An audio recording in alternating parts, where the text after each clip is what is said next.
Hey folks, today we're diving into a major political standoff happening right now in Texas.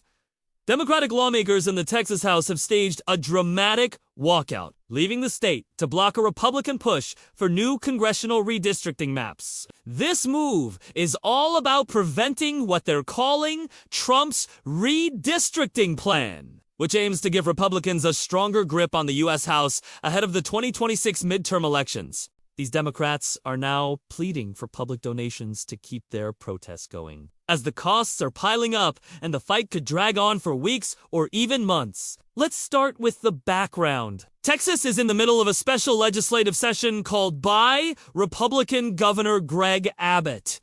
The main goal? To redraw the state's congressional districts in a way that favors Republicans. Normally, redistricting happens every decade after the census. But this is a rare mid-cycle effort pushed hard by President Donald Trump.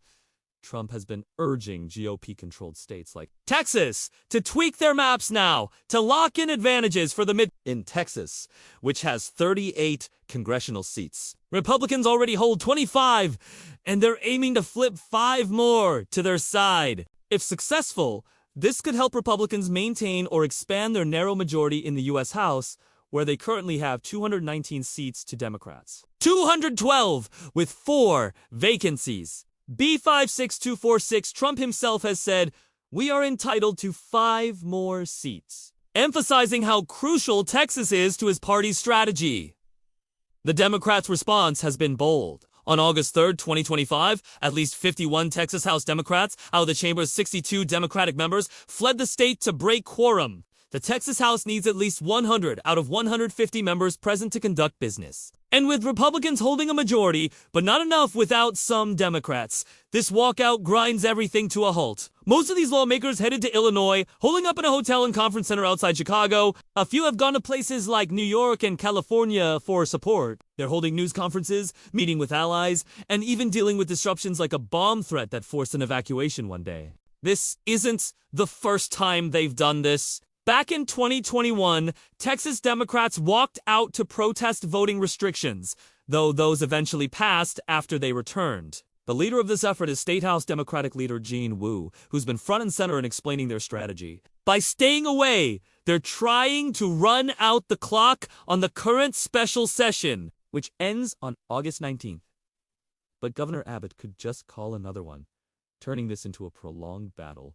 Democrats argue that the redistricting plan is unfair gerrymandering that would dilute minority votes and make it harder for them to compete in future elections. They're framing it as a fight to protect democracy and fair representation, especially since Trump's involvement makes it feel like a national power grab. Now, about the plea for donations, that's where things get really interesting. Staying out of state isn't cheap. These lawmakers are covering hotel stays, meals, travel, and potentially hefty fines. The Republican-controlled House imposed a $500 per day penalty for absences after the 2021 walkout, and those fines can't be paid from office budgets or campaign funds. So, the Texas House Democratic Caucus set up a donation website asking for contributions ranging from $25 to $2,500, with a suggested default of $250.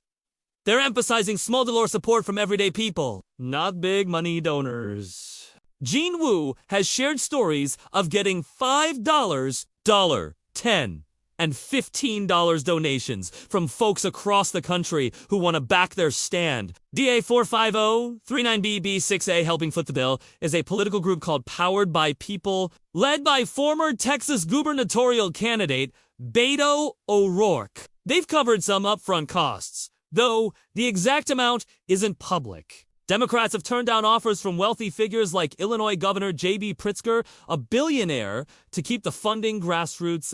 The Democratic National Committee is pitching in with non-financial help, like communications and organizing support. Other progressive groups focused on redistricting are coordinating publicity and some aid. All this is crucial because if the walkout fails and the maps get redrawn, Democrats could face even tougher races, and donors know that competing in gerrymandered districts costs a fortune. DB8.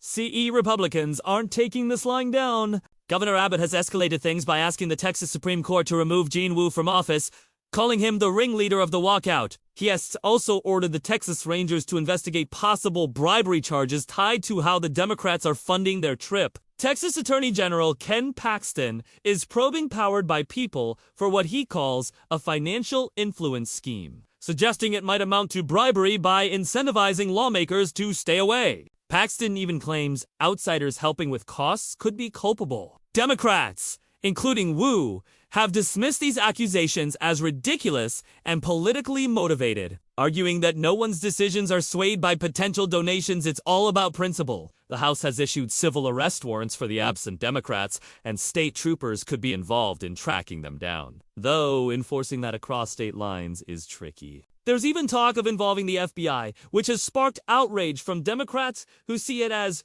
overreach. Beto O'Rourke has used the investigation threats to rally more support, turning it into a fundraising boost for his group. Meanwhile, Republican leaders are warning that this could backfire, potentially leading to more walkouts or legal battles. This Texas drama is sparking a bigger national conversation. Democratic governors in states like California, New York, and Illinois are offering moral support, and some are threatening retaliation. California Governor Gavin Newsom has said if Texas redraws its maps to add 5 GOP seats, he'll push for California to carve out 5 more Democratic seats. California Democrats already control 43 of the state's 52 House seats, so that could shift the balance further. New York and Illinois might follow suit, turning this into an arms race over congressional control. Trump and Republicans argue it's fair play. But critics say mid-decade redistricting without a census or court order sets a dangerous precedent for partisan manipulation. Some Texas Democrats have even headed to California, where they've met with Newsom and former House Speaker Nancy Pelosi to build alliances. This cross-state solidarity shows how high the stakes are not just for Texas, but for the entire country's political map. If Republicans succeed here, it could embolden similar moves elsewhere. While a Democratic holdout might inspire resistance in other states, as of now, the walkout continues, with Democrats committed to staying put. They're prepared for the long haul, but the pressure is mounting with legal threats, financial strains, and the possibility of extended sessions. Public opinion is divided. Some see the Democrats as heroes fighting gerrymandering, while others view the walkout as abandoning their duties. Donations are flowing in, but it's unclear if it'll be enough to outlast the Republicans' determination. This situation echoes deeper divides in American politics, where control of Congress hangs in the balance, and tactics like walkouts and investigations are becoming more common. Keep an eye on this. Updates could come any day, and the outcome might shape the 2026 elections and beyond. If you're interested in supporting or learning more, check out the Democrats' donation site or follow reliable news sources for the latest developments. Thanks for tuning in. Let me know in the comments what you think about this standoff.